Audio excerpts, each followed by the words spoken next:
40 people carried him on this carriage. This is Sultan Hassan al-Bolkiah, celebrating with his people, and he's among the richest in the world. And this is his son Metin, a person who's loved on social media. But the question is, how rich is this country? Today we arrived at a wondrous country in Southeast Asia, on the third largest island in the world.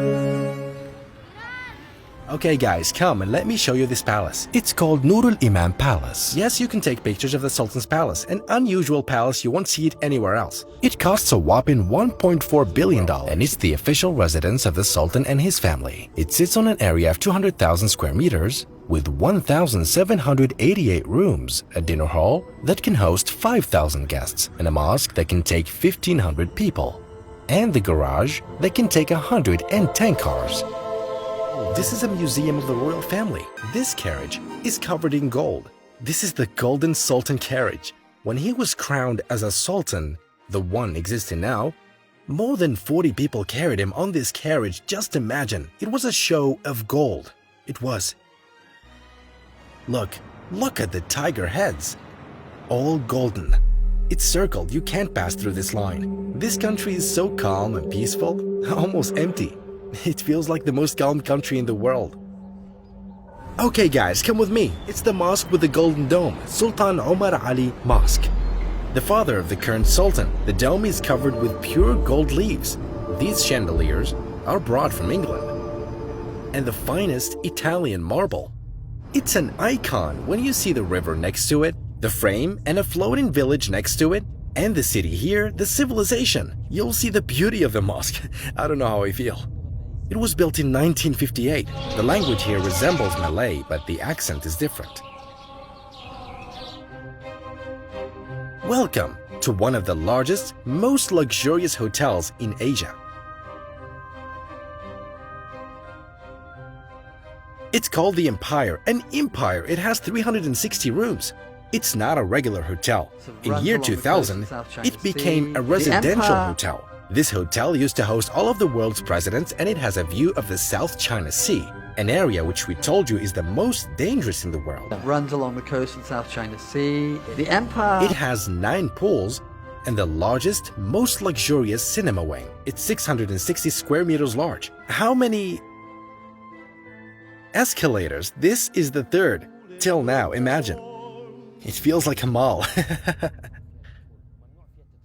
I've never seen windows this big. This should be 7 stars, but it's 5 stars because they don't serve alcohol. Alcohol is forbidden in this country, even smoking is forbidden. They apply Sharia. There's a whole building called Sharia building. This building behind me is called Sharia building. This country applied Sharia in 2019 and announced it worldwide, so the whole world stood against it. The British also have a strong influence in this country, so they made headlines worldwide. Now they stopped working with it. They didn't announce that, but they don't apply it anymore. We've arrived at an area called Syria. In this area, they discovered oil in 1929.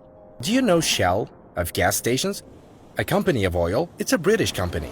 It was the one that extracted oil in this country. The only gas stations company here is Shell in the whole country. A celebration of 1 billion barrels. We entered the water village. It's one of the biggest water villages in Southeast Asia. Here, the rich people live. And right next to them is the water village. They live here because this is how Brunei started. This was the capital, and they have luxurious cars parked behind.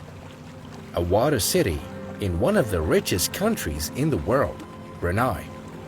Look. Whoa. You almost fell in the water. 39,000 people living in this water village. It's called Kampong Ayer. Ayer means water. The entrance of the mosque requires having a boat. I don't know if you've noticed, but it's written, always in service with God's guidance, Brunei, the abode of peace. It has everything, schools, museums, mosques, a billboard of a Chinese bank in the middle of the water village.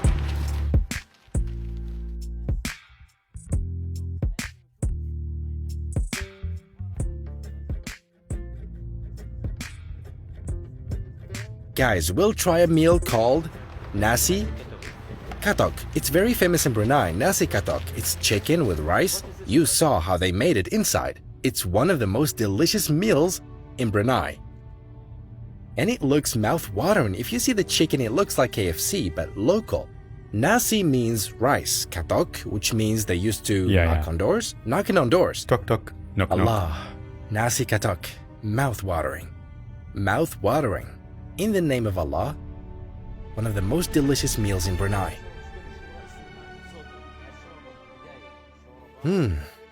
Wow. I really love it. Really? Yeah. You're Egyptian? Yeah. A brave man. He studied in Al-Azhar, Ihab, and Rifat. This soup is very famous. It's called soto. It's a soup at first, a soup in Brunei. Thank you guys for the hospitality. Oh my God. Now I became from Brunei, the mayor. The Brunei Johadab. The Indonesian soup. Now we'll try ambuyat. All Malay in Singapore, Malaysia, or Indonesia will recognize this dish. It looks like jelly. We eat it like this. Jelly. In the name The of taste? Allah. The sauce? Really, the sauce? It tastes weird. Once you taste it, it's strange. You need to get used to it. You don't chew it, you just swallow it. You don't chew it, you just swallow it. Right? Yeah, I just said that. It's edible. They eat this every day, right? An official dish?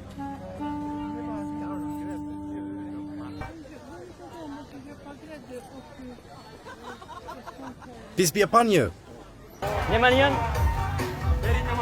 Very delicious, he said. Imagine shawarma with cucumber and chili sauce. Of course, all these festivities are because of the Sultan's birthday. No. Brother. From here? No, come on. Did you see that? They're very peaceful people. Calm people, a calm country, Brunei, in the name of Allah. Wow. It's very delicious. The currency here in Brunei is Brunei dollar, and it's the same value as the Singaporean dollar. So you can use Singapore dollars here. Imagine. You can use two currencies in one country. Peace be upon you. Okay, as you can see, they bring shrimp. They keep hitting it like that, then barbecue it.